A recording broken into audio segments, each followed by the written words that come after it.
ለተማሪ ለምሳሌ ካላገባችሁ የስሜት በሽንታችን ሊወጣ ይችላል። የስሜት ዋስ አለ። የስሜት ዋስ ሁሉም ሰው አለው። አንዴ ዋስ ማለት ምን ማለት ነው? የሰው ልጅ ስሜት ወይ ፍላጎት። ሻት አፕ ዩ ያ ፍላጎት ወይ ያ ስሜት በምን ሰዓት ሊነቃቃ ወይ ደግሞ በምን ሰዓት ሊሆን ይችላል? ሪሌሽን ከሴቶች ጋር ሪሌሽን ምናምን ስታረግ የስሜት ዋስ ይነቃቃል። ሊነሳበት ይችላል፣ ሊነቃቃ ይችላል። እንደዛ ብያምናለሁ። ግን ከሴቶች ጋር ግንኙነትም ካልኖረህም ያው አንዳንዴ ተፈጥሮ ሊነሳ ይችላል። በተፈጥሮ ይነሳል። የስሜት ዋስ ሊነሳ ይችላል በተፈጥሮ።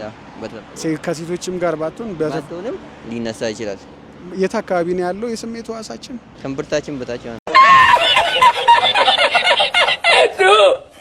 እንደኔ ሁሉም ቦታ አለ ለካ።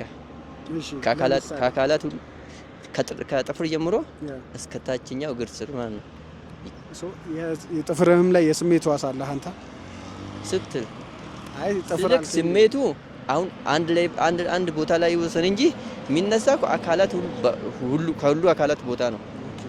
አሁን ለኛ ለምሳሌ ማለት ነው ከጣት ጀምሮ ብዙ አካላት አለና ከዛ ጀምሮ ይነሳና እንዲህ ነው። ወዴት ይሄዳል?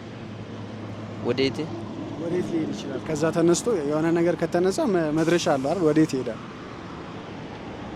ሊወጣ ይችላል እኮ ከየት ምንድን ነው የሚወጣው? በሽንታችን ሊወጣ ይችላል። ተጠቅመህበት አታውቅም? በፊትም አልጠቀምም፣ አሁን አልጠቀምም። እኛ ገና ተማሪ ስሜት ዋስን አትጠቀምም? እንዴት ገና ተማሪ ነና አላገባንም። ኦ ማይ ጋድ ስሜት ዋስን ተጠቅመህበት አታውቅም? አላውቅም።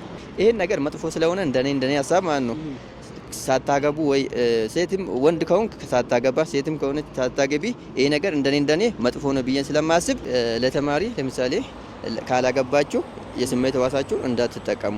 ያገባችሁ ግን ችግር የለውም፣ ስላገባ መጠቀም ትችላላችሁ።